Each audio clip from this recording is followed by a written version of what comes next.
que eu vejo de profissionais, de gente recém-formadas, que tem medo de atuar e que começam a arranjar desculpas e justificativas para atender. Eu preciso fazer um mestrado para poder atender. Eu preciso primeiro fazer uma pós-graduação para poder atender. Eu preciso fazer uma formação de não sei lá das quantas para poder atender. Gente que começa a criar várias barreiras antes de atender. Gente, a prática é prática. Ninguém vai te ensinar prática sem ser através da própria prática. Então, se você deposita, cria uma expectativa de que você só vai aprender ou você só vai atuar de forma excelente, prestar um bom serviço no seu atendimento, somente se você tiver algum curso de pós, alguma formação específica, você não vai aprender da forma como você deveria aprender de fato. Eu não estou desmerecendo uma pós, eu fiz pós. O que eu só estou falando é que a pós, ela não pode ser a ferramenta que você precisa para atender.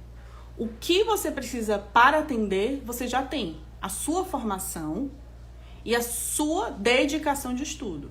Então, quando você se forma, você já pode atuar. Agora, é óbvio que a sua consciência de estudo, ela deve ser para sempre. Não é só no momento que você se forma. Não é só no momento que você se forma, é para sempre. Essa ideia de que a gente precisa sempre de algo para atuar é um erro muito frequente. Eu tenho colegas da minha época que estão abarrotados de cursos e até hoje tem bloqueio de atendimento. Acho que não são capazes de atender. Então, você tem total capacidade. Porém, é óbvio que a sua prática, é óbvio que a sua experiência, ela vai sendo construída no decorrer dos seus atendimentos, certo? Não tem saída. Não é a especialização que vai te dar isso. Não é uma pós que vai dizer o caminho das pedras. O caminho das pedras você vai descobrindo ao longo dos seus atendimentos. É óbvio que acrescenta conhecimento, óbvio, com certeza. Mas ela não pode ser para você o que você precisa, tá? Para atender. E aí, o que é que eu acho que é importante para atender o público quando você não tem ainda uma especialização? O que é que você precisa fazer? Eu acho indispensável, algo que a gente precisa, sim, ter uma base indispensável, é saber qual abordagem você vai utilizar para você direcionar o seu manejo clínico. Carol, eu sou estudante de psicologia, eu preciso agora dizer e definir qual a minha abordagem? Não precisa você definir sua abordagem. Você vai buscando, vendo qual que você tem mais afinidade, dentro das abordagens. Eu, durante a minha formação, eu tive muita afinidade com a Gestalt. Depois, eu me encontrei na TCC. Então, eu nunca tive pressa ou desespero para me encaixar em nenhuma abordagem. Mas, para o atendimento clínico, você precisa definir a sua abordagem.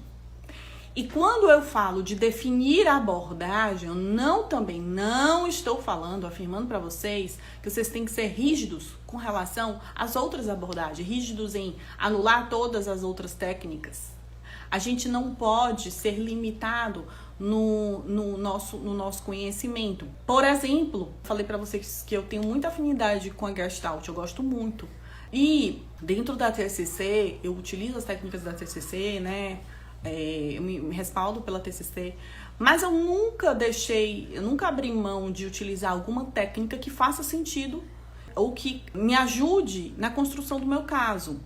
Então, eu utilizar técnicas de outras abordagens, utilizar conceitos de outras abordagens que auxiliem no processo do paciente e que não fuja do meu olhar dentro da minha abordagem, vão me acrescentar nos meus atendimentos e não vão me atrapalhar. Então, a gente só precisa ter um cuidado de que nós temos que ter uma abordagem, sim, porque senão a gente vai ficar confuso no nosso olhar. Porém, as técnicas a gente pode reaproveitar de outras abordagens. Sabe qual é um exemplo?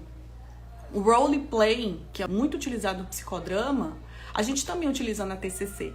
Inclusive, vários livros falam da técnica do role-play na TCC. Então, a gente também, se você tem uma noção, que como a gente também não é engessado, né? A gente não pode se engessar. Então, se você tem, sabe, conhece alguma técnica de outra abordagem e se faz sentido você utilizar dentro da sua, utilize, tá? Agora, o seu olhar, aí você vai olhar de acordo com a sua perspectiva da sua abordagem. Então, se eu utilizo uma técnica, tem uma técnica chamada técnica da casa, que eu ensino até para os meus alunos do treinamento.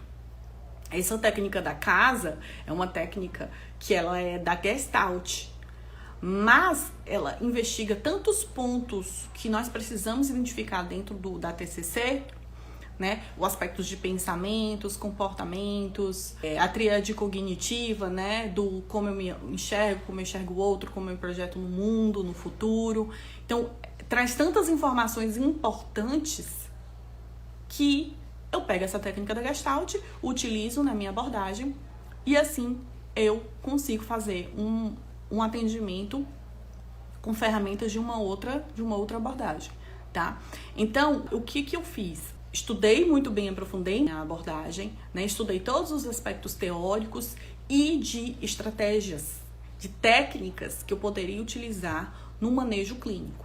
Então, foi um ponto importantíssimo para que eu me sentisse segura nos meus atendimentos, já que eu não tinha uma organização de conhecimento de uma pós. Não tinha aqueles módulos de um cronograma de uma pós que me dissesse assim, você vai fazer isso, você vai fazer aquilo. Então, eu tive que buscar. E aí, o que foi a minha estratégia?